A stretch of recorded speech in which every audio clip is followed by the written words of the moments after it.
निताय पद कमला।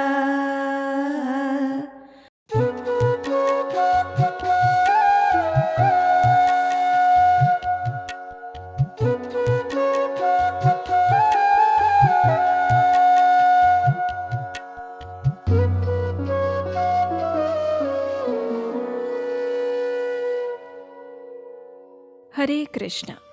सन 1474 माघ मास के शुक्ल पक्ष की त्रयोदशी और पश्चिम बंगाल में एक चक्र नाम का एक छोटा सा गांव। जिस प्रकार समुद्र की क्षितिज के गर्भ से उगने वाला सूर्य पूर्व रात्रि के अंधकार का नाश कर देता है, उसी प्रकार माता पद्मावती के गर्भ से एक दिव्य तत्व का उदय हुआ, जिसने लोगों की अज्ञानता रूपी अंधकार का नाश किया और दिव्य कृष्ण चेतना का प्रचार किया। वैष्णव भक्त हड़ाई पंडित और उनकी पत्नी पद्मावती, जो कि मूल रूप से मिथिला से थे, उनके परिवार में उदित होने वाला यह तेजपुंज, जो कि चंद्र से अधिक शीतल और सूर्य से अधिक तेजस्वी था, वो और कोई नहीं अपितु नित्यानंद प्रभु के रूप में अवतार धारण करने वाले स्वयं बलराम जी थे। सृष्टि की रचना के समय आदि पुरुष भगवान श्री कृष्ण के सर्वप्रथम विस्तार अनंत शेष या बलराम जी श्री चैतन्य महाप्रभु की लीला में श्री नित्यानंद प्रभु बनकर प्रकट होते हैं। इसलिए तो नरोत्तम दास ठाकुर गाते हैं, व्रजेंद्र नंदन ये सचे सोत होइलो से, बलराम होइलो निताय, बलराम होइलो निताय। बाल्यकाल से ही नित्यानंद प्रभु, जिन्हें निताई के नाम से जाना जाता था, वे अपने मित्रों के साथ श्रीमद् भागवतम और रामायण की भगवान की लीलाओं को प्रस्तुत करने का खेल अत्यंत कुशलतापूर्वक खेलते थे। कभी कभी वे पूतना वध करते तो कभी शक्टासुर लीला में छकड़ा तोड़ देते। कभी वे अपने मित्रों के साथ रामायण के प्रसंगों का अत्यंत बारीकी से प्रदर्शन करते तो कभी वे अपने ही गांव में मित्रों के साथ जाकर माखन चुराते। देखिए, अब एक बार क्या हुआ कि निताई और उनके मित्रों की टोली रामायण के युद्ध कांड का खेल खेल रही थी। उसमें निताई लक्ष्मण बने थे और उन्होंने अपने सभी मित्रों को एकत्रित किया और समझाने लगे और इस प्रकार बोले, देखो, मैं आज लक्ष्मण बनूंगा, तुम इंद्रजीत बन जाओ, तुम हनुमान और तुम बाकी सिपाही बनोगे। जब मुझे इंद्रजीत का बाण लगेगा तो मैं मूर्छित हो जाऊंगा। उसके बाद हनुमान, तुम उस पहाड़ से जाकर मेरे लिए संजीवनी लेकर आओगे और वो औषधि मुझे पिलाओगे। उसके बाद ही मैं चेतना में आऊँगा। तो चलो, अब हम सब शुरू करते हैं। तो बस अब सभी बालकों ने खेल तो आरंभ कर दिया। इंद्रजीत ने बाण मारा और लक्ष्मण बने हुए निताई मूर्छित होकर जमीन पर गिर पड़े। थोड़ी देर हो गई, लेकिन फिर भी निताई उठे ही नहीं।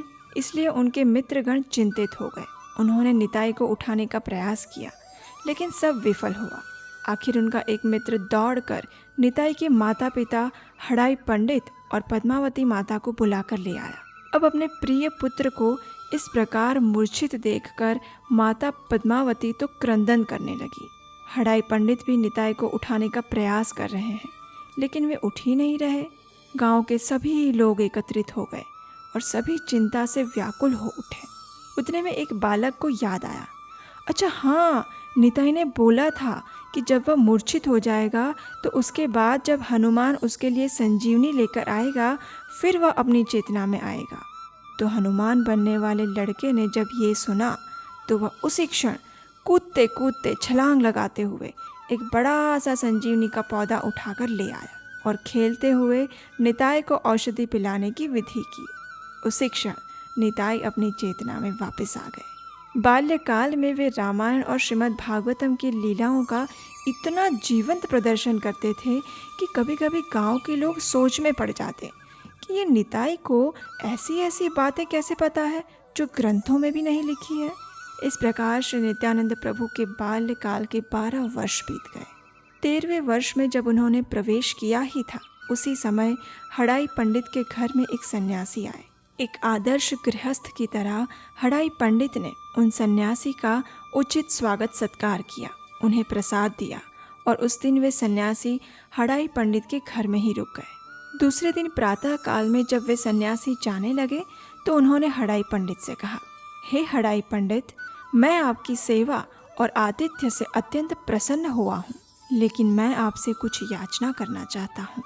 तो हड़ाई पंडित ने कहा, अवश्य प्रभु, आपकी जो भी इच्छा है वह आप मुझसे मांग सकते हैं।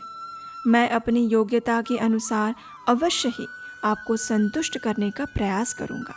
तो सन्यासी ने कहा, मैं जानता हूँ कि यह कार्य तुम्हारे लिए मुश्किल होगा, लेकिन अब आप तो जानते ही हैं कि मैं वृद्ध हो चुका हूँ और इस समय संपूर्ण भारत के तीर्थ स्थानों की यात्रा पर निकला हूँ। मेरा शरीर कई बार मुझे साथ नहीं देता, इसलिए मैं चाहता हूँ कि मैं किसी युवान ब्रह्मचारी को अपने साथ लेकर जाऊँ जो मेरी इस यात्रा में सहायता कर सके, और इस कार्य के लिए मैं आपके पुत्र निताई को अपने साथ लेकर जाना चाहता हूँ। जब हड़ाई पंडित और पद्मावती ने ये सुना तो उनके शरीर से आधे प्राण निकल गए, लेकिन क्या करें, एक आदर्श गृहस्थ का कर्तव्य निभाने के लिए उन्होंने सन्यासी की इस बात को स्वीकार किया और नित्यानंद प्रभु उस सन्यासी के साथ 13 वर्ष की आयु में ही निकल पड़े। उसके पश्चात 20 वर्ष तक उन्होंने संपूर्ण भारत के विभिन्न तीर्थ स्थानों की यात्रा की। उस समय उन्हें माधवेंद्रपुरी का संग प्राप्त करने का और उनके मुख से कृष्ण कथा सुनने का अवसर भी प्राप्त हुआ। उसके बाद जब श्री चैतन्य महाप्रभु ने हरिनाम संकीर्तन को प्रारंभ कर दिया था तो उस समय श्री नित्यानंद प्रभु नदिया पहुँचे और वहाँ वे श्री नंदनंदन आचार्य के घर पर रुके। सन 1506 में श्री नित्यानंद प्रभु की भेंट अपने आराध्य स्वयं श्री कृष्ण चैतन्य महाप्रभु से हुई। उस समय नित्यानंद प्रभु की आयु 32 वर्ष की थी और श्री चैतन्य महाप्रभु की आयु 20 वर्ष की थी। और इस प्रकार श्री चैतन्य महाप्रभु के आदेश पर श्री नित्यानंद प्रभु ने युग धर्म हरिनाम संकीर्तन आंदोलन का प्रचार प्रसार करने में मुख्य भूमिका निभाई। उन्हीं की कृपा से जगाई और मधाई जैसे सबसे पतित जीवों का उद्धार हुआ और उन्हीं की कृपा के द्वारा श्री रघुनाथ दास गोस्वामी ने दही चिड़ा उत्सव की शुरुआत की, जो आज भी प्रति वर्ष मनाया जाता है। चैतन्य महाप्रभु की इच्छा को पूर्ण करने के लिए उन्होंने गौरीदास पंडित के भाई सूर्यदास की 2 पुत्रियां जानवा देवी और वसुधा से विवाह किया। वसुधा से उन्हें एक पुत्र वीरभद्र और एक पुत्री गंगा देवी प्राप्त हुए। वसुधा द्वारा भौतिक देह का त्याग करने के पश्चात जानवा देवी ने इन दोनों संतानों को संभाला। इसके साथ साथ जानवा देवी ने अपने पति श्री नित्यानंद प्रभु को हरिनाम संकीर्तन के प्रचार में भी पूर्ण सहयोग प्रदान किया।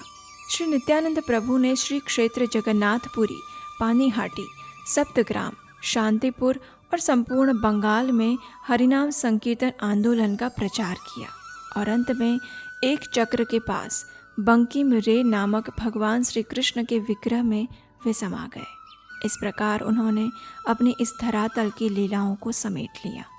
बलराम यानी गुरु तत्व। श्रील प्रभुपाद अपने प्रवचन में बताते हैं कि वैदिक शास्त्रों में कहा गया है कि न अयम आत्मा बलहीने न लभ्य न बहुना श्रुतेन। यदि कोई भी व्यक्ति भगवान श्री कृष्ण के विषय में जानना चाहता है तो उसे सर्वप्रथम श्री बलराम की शरण में जाना होगा। उसी प्रकार यदि कोई श्री चैतन्य महाप्रभु की कृपा प्राप्त करना चाहता है तो उसे सर्वप्रथम श्री नित्यानंद प्रभु से प्रार्थना करनी होगी। श्री नित्यानंद प्रभु हमें आध्यात्मिक शक्ति प्रदान करते हैं और एक आध्यात्मिक गुरु होने के नाते वे हमें भक्ति के मार्ग का पथ प्रदर्शन करते हैं। तो चलिए आज श्री नित्यानंद प्रभु के आविर्भाव दिवस नित्यानंद त्रयोदशी पर हम उनके चरण कमलों में प्रार्थना करते हैं कि वे हमें आध्यात्मिक बल प्रदान करें और श्री कृष्ण चैतन्य महाप्रभु के चरण कमलों के प्रति हमारा अनुराग उत्पन्न हो, ऐसी कृपा करें। इसके साथ ही श्री नरोत्तम दास ठाकुर द्वारा रचित इस प्रार्थना को हम उन्हें अर्पित करते हैं। निताय पद कमला कोटि चंद्र सुशीतला। निताय पद कमला सुशीतल जे छायाय जगत जुड़ाय जे छायाय जगत जुड़ाय हे निताय बिने भाई राधा कृष्ण पाइते नाय हे निताय बिने भाई राधा कृष्ण पाइते नाय दृढ़ करी धर निताय पाया दृढ़